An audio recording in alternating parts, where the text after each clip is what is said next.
Hey guys, I'm in my car again. It's like 8:30 p.m. I got off work like an hour and a half ago, and then I went to a meeting, and now I'm home. By the way, that light right there is gonna keep turning off and on, so it's gonna be annoying the entire video, but that's okay. Yeah, I am in my driveway right now, but I realized I haven't recorded a video yet today, so I'm gonna record one. I want to talk about sobriety. Yeah, so I have talked a few times about how I go to meetings. I go to Narcotics Anonymous meetings, aka NA.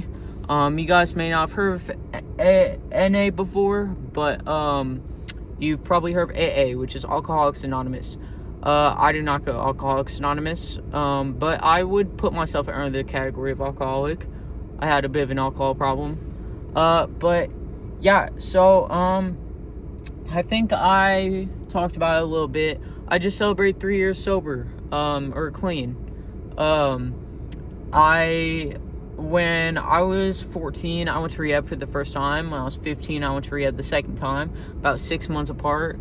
And I guess my last time ever using was 6 days before I went to rehab the second time. That was whenever I got caught, and that's whenever my mom, scheduled an appointment for me to go in there. But, yeah, I guess a big struggle I've had, since being clean is that people will constantly tell me that I'm not an addict because of my age.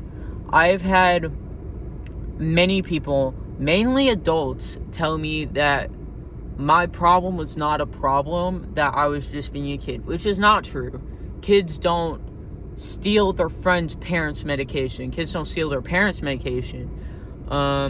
Kids aren't getting turned in the school bathroom. I mean, kids nowadays kind of are, but they're not mixing alcohol and pills in the school bathroom. Like, it was bad, and I was fucking 14, 15. My mom texted me. She's wondering why I haven't come inside yet. But what I'm trying to say is, if you are doing the things that I did, or even not even doing the things I did, but doing something like close to that, maybe not. If you are a kid and you feel like you have to use a substance to cover up your feelings, or like something bad happens, oh, I gotta smoke.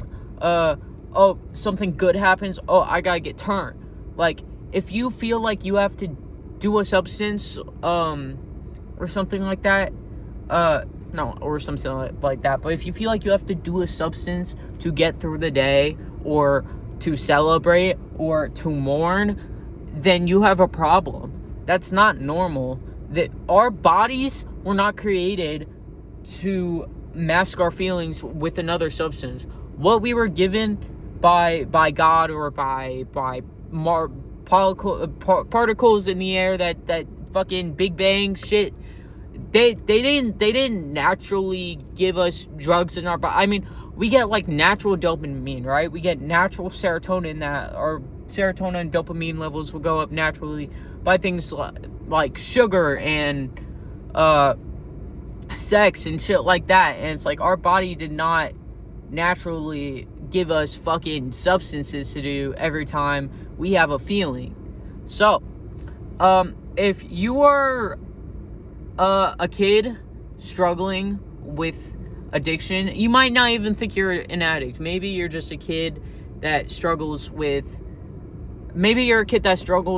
addiction and you don't know it. Or maybe you're a kid that has experimented with substances and you're like, shit, I don't know how I'm never gonna do this again. Like, I don't know if I can. Like, you feel like you might have a problem, fucking reach out. I know it's not promoted, like when you're older, like when you're an adult and you're already to the point of like an addiction where it's so bad that you're losing your house, you're losing your kids, you're going to jail, you're doing shit like that, then that's whenever people offer help. But they don't offer help for kids that have still a semi-normal life. So you need to reach out. You need to look up resources. There are resources for kids. You can even call 988 and they can give you resources. But yeah, you will be okay. My mom is still texting me to come inside, but I guess what I'm trying to say is that there are resources for you, and if those resources don't work or you don't feel comfortable doing that, DM me. My Discord is QU4V. It's Quav, but with a 4. DM me on Discord. My DMs are always open. I can take you to an online meeting. There are Discord meetings.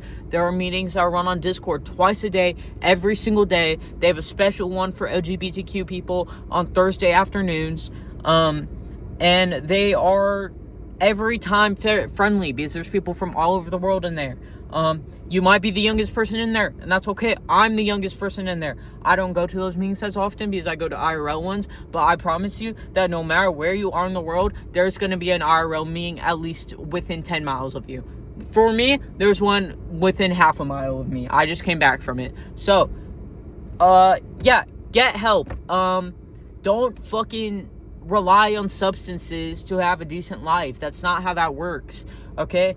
Okay, let's say you smoke nicotine, so you vape and you smoke weed. So you buy a cart and a vape, and let's say it lasts you a week, both of them. That's $40 a week. Imagine, so let's say you stop for a month, okay? That's 4 weeks. That's 40, 80, 120, 160. You saved $160 in a month. That could have been a lot of gas. That could have filled up your tank. That could have filled up my tank 6 times. So, yeah, fucking stop doing drugs. Yeah. Anyways, I really had no structure for this video before doing it because I pulled into my driveway and I was like, shit, I haven't filmed a video yet today, so I'm gonna do that before I go inside. But yeah, it's really cold out here, and the key in the car is not doing it for me, and my mom keeps texting me why I'm sitting in the car in the cold. So yeah, I'm gonna go, but I hope that helps. I'll probably touch on this subject again later when it's not fucking 8:40 at night. So yeah, I love you guys. Be good, don't do drugs. Yeah.